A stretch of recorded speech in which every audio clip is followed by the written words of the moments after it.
إن الحمد لله نحمده ونستعينه ونستغفره ونعوذ بالله من شرور أنفسنا ومن سيئات أعمالنا.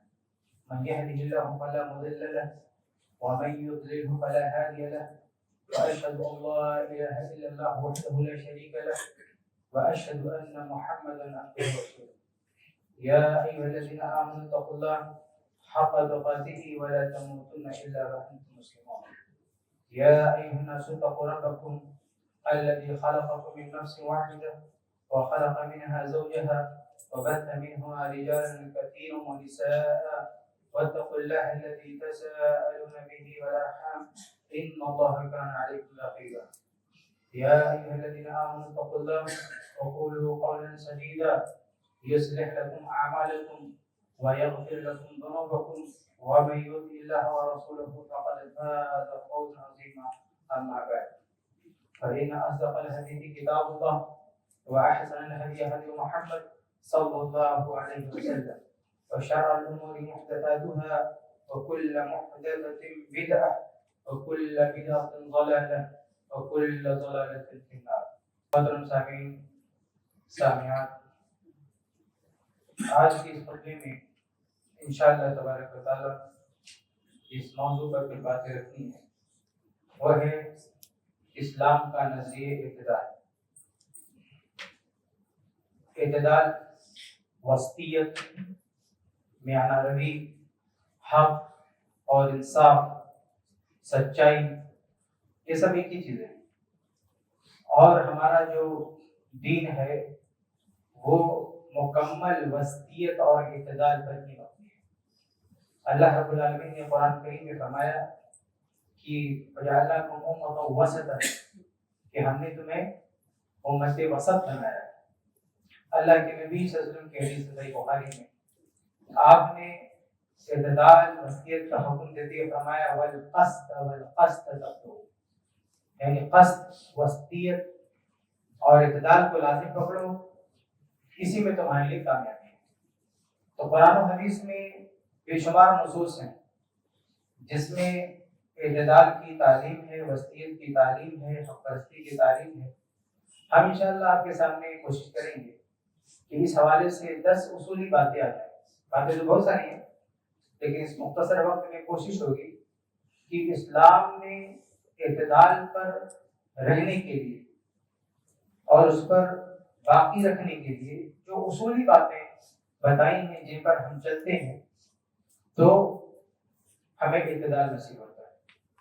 اس میں بنیادی طور پر یہ سمجھ لیجیے کہ ہم کوئی کام کرتے بھی راہ اعتدال کو کیسے اپنائیں، تو اس کا سیدھا سادہ جواب یہ ہے کہ آپ قرآن و حدیث کی تعلیمات معلوم کریں، رہنمائی معلوم کریں اور اس پر عمل کر لیں. آپ راہ اعتدال ہی پر ہیں. کیوں؟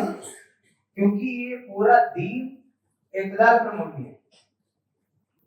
جب پورا دین اعتدال پر مبنی ہے تو کون سا قدم ہمارا اعتدال پر ہوگا، کون سا قدم اعتدال سے ہٹا ہوگا، یہ شریعت طے کرے گی، ہم نہیں طے کریں گے. اعتدال کا مطلب یہ نہیں ہے کہ ہم خود سے کسی دو چیزوں کے بیچ میں ڈیسائیڈ کر لیں کہ یہ چیزیں بیچ والی ہیں، چلو اس کو لے لیتے. نہیں، اللہ اس کے رسول نے طے کر دیا. اللہ اس کے رسول نے شریعت کے جو احکامات بتائے ہیں وہ اعتدال پر ہی مبنی ہے. جب اللہ نے کہہ دیا کہ امت وسط ہے، اللہ کے نبی نے کہہ دیا کہ قصد پر تمہیں قصد کو اپنانا ہے، تو پھر کیا رہ گیا؟ اس کا مطلب ہے کہ اللہ اس کے رسول نے کوئی بات ایسی نہیں کی ہے جو اعتدال سے ہٹی ہے.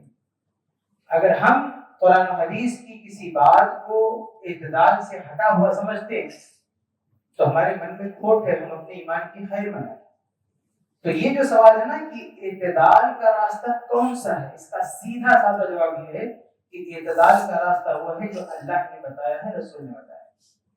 ایسا ہو ہی نہیں سکتا کہ اللہ نے اس کے رسول اعتدال سے ہٹ کر کوئی راستہ بتایا. اب کچھ اصولی باتیں دیکھتے ہیں کہ اگر ہم کہ اسلام نے، اللہ اس کے رسول نے کیسے اعتدال کی تعلیم دی اس کو سمجھتے ہیں. سب سے پہلی چیز میرے بھائیو، قرآن اور حدیث میں آپ کو ملے گی کہ ہر کام سے پہلے آپ کی نیت ٹھیک ہونی چاہیے. یعنی انصاف اور اعتدال پر انسان کی نیت کا عمل کرتے ہیں. اگر نیت میں کھوٹ ہو تو وہی قدم ڈگمگا جاتا ہے، راہ اعتدال سے انسان بھٹک جاتا ہے، چاہے دین کا معاملہ ہو چاہے دنیا کا معاملہ ہو۔ اسی لیے قرآن مجید کے بعد جو سب سے اہم کتاب ہے صحیح بخاری، اس کی شروعات ہی اسی حدیث سے ہوتی ہے، انما الاعمال بالنیات، اعمال کا دار و مدار نیتوں پر۔ جیسی نیت ویسی برکت، ایک کہاوت بھی ہے، جیسی نیت ویسی برکت۔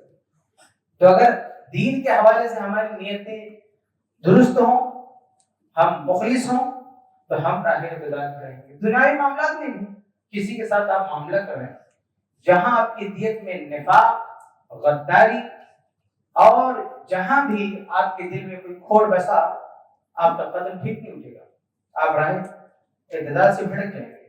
تو نیتوں کا مخلص ہونا، نیتوں کا خالص ہونا ضروری ہے۔ دین کا معاملہ ہو تو الہیت ہو، دنیا کا معاملہ ہو وفاداری ہو، نیتیں اگر درست ہیں تو راہ اعتدال سے آدمی جو ہے نہیں بھٹک سکتا۔ اب اس میں بھی اسی طریقے کی نیت جو اللہ اس کے رسول نے بتائی ہم نے ڈیسائیڈ کریں۔ کچھ لوگوں کا معاملہ یہ ہوتا ہے جیسے نماز کا مسئلہ ہے، نماز میں اپنی نیت کو اجاگر کرنے کے لیے زبان سے کلمات ادا کریں گے، میں اس امام کے پیچھے نماز ادا کرنے کی نیت کرتا ہوں۔ یہ جو طریقہ ہے یہ آپ نے خود سے بنایا ہے، یہ اللہ کے رسول کا بتایا ہوا طریقہ نہیں ہے۔ نیتوں کو درست کرنے کا بھی طریقہ وہی ہوگا جو اللہ اس کے رسول نے بتایا ہے۔ آپ کے دل میں نیت سچی ہے، اس کا ڈھیرا پیٹنے کی ضرورت نہیں ہے۔ آپ سب باندھ کر اللہ اکبر کہہ کر کھڑے ہو گئے، اللہ جانتا ہے، کافی۔ آپ کو زبان سے ادا کرنے کی ضرورت نہیں ہے۔ دنیا کے کسی بھی محدث، کسی بھی عالم نے نہیں کہا کہ زبان سے ادا کرنا ضروری ہے۔ کسی نے یہ کہہ دیا کہ احتیاطاً ادا کر دی، اس کی اپنی بات ہے، قرآن و حدیث کی بات نہیں۔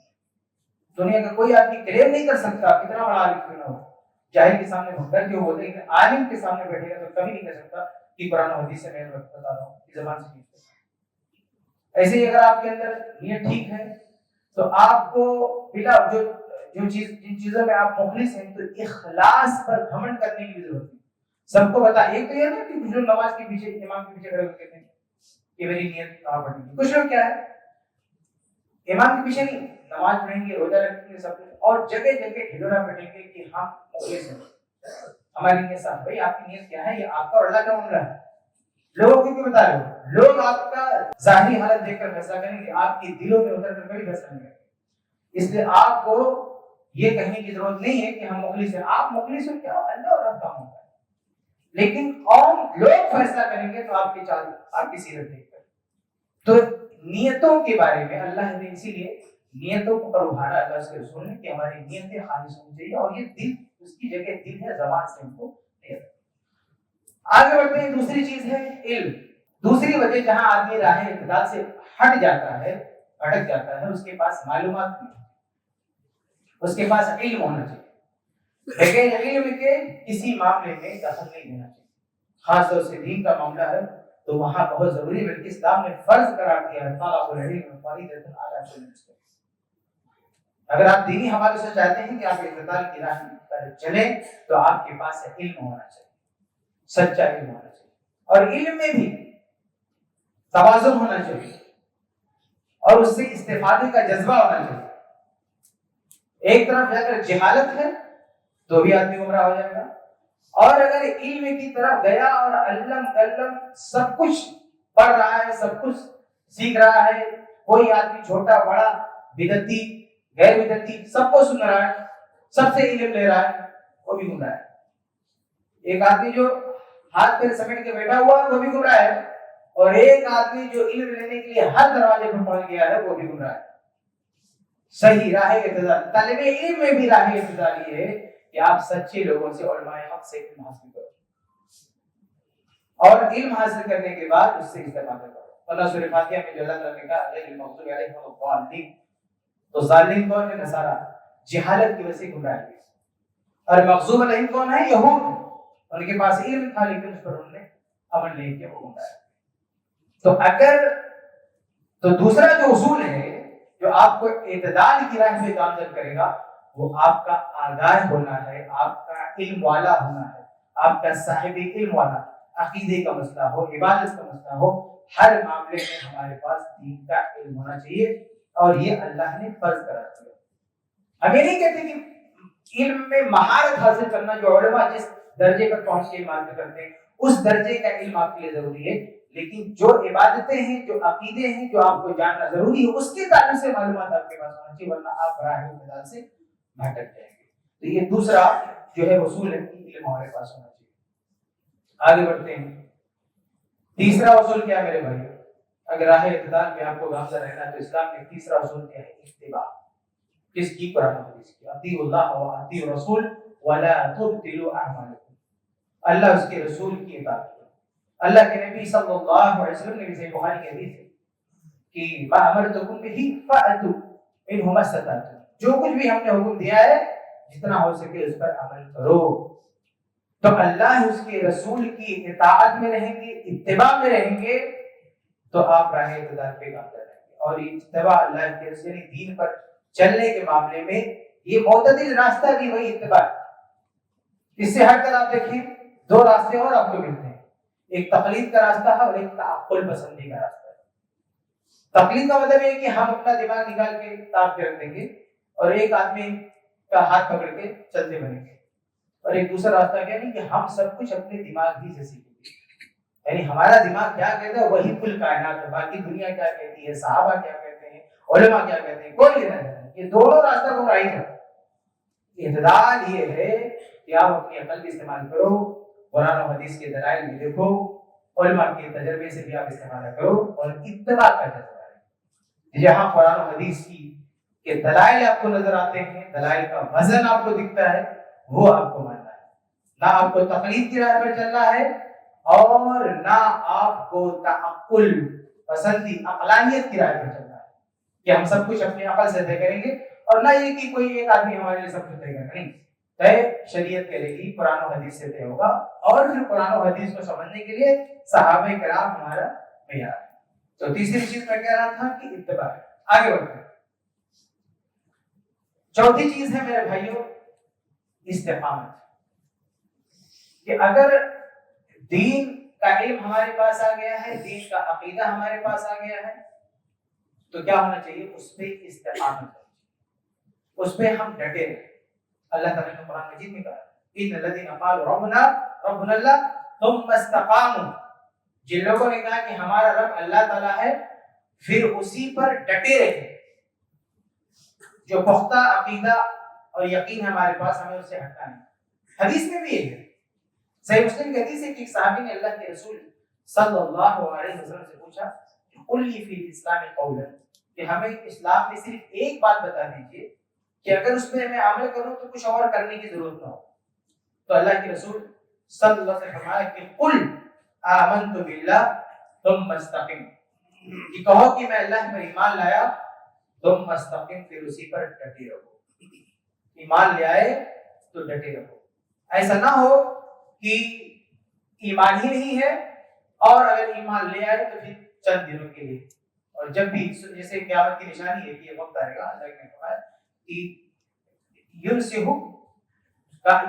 رجل کافرا ویصبح مومنا ویمسی کافرا، یعنی صبح میں وہ مومن رہے گا، شام کو کافر ہو جائے گا، یعنی اس کی ایمان میں استقامت نہیں ہوگی، ایک تماشا بن جائے گا ایمان، کبھی کہے گا میں مسلمان ہوں، کبھی کہے گا کہ میں کافر ہوں۔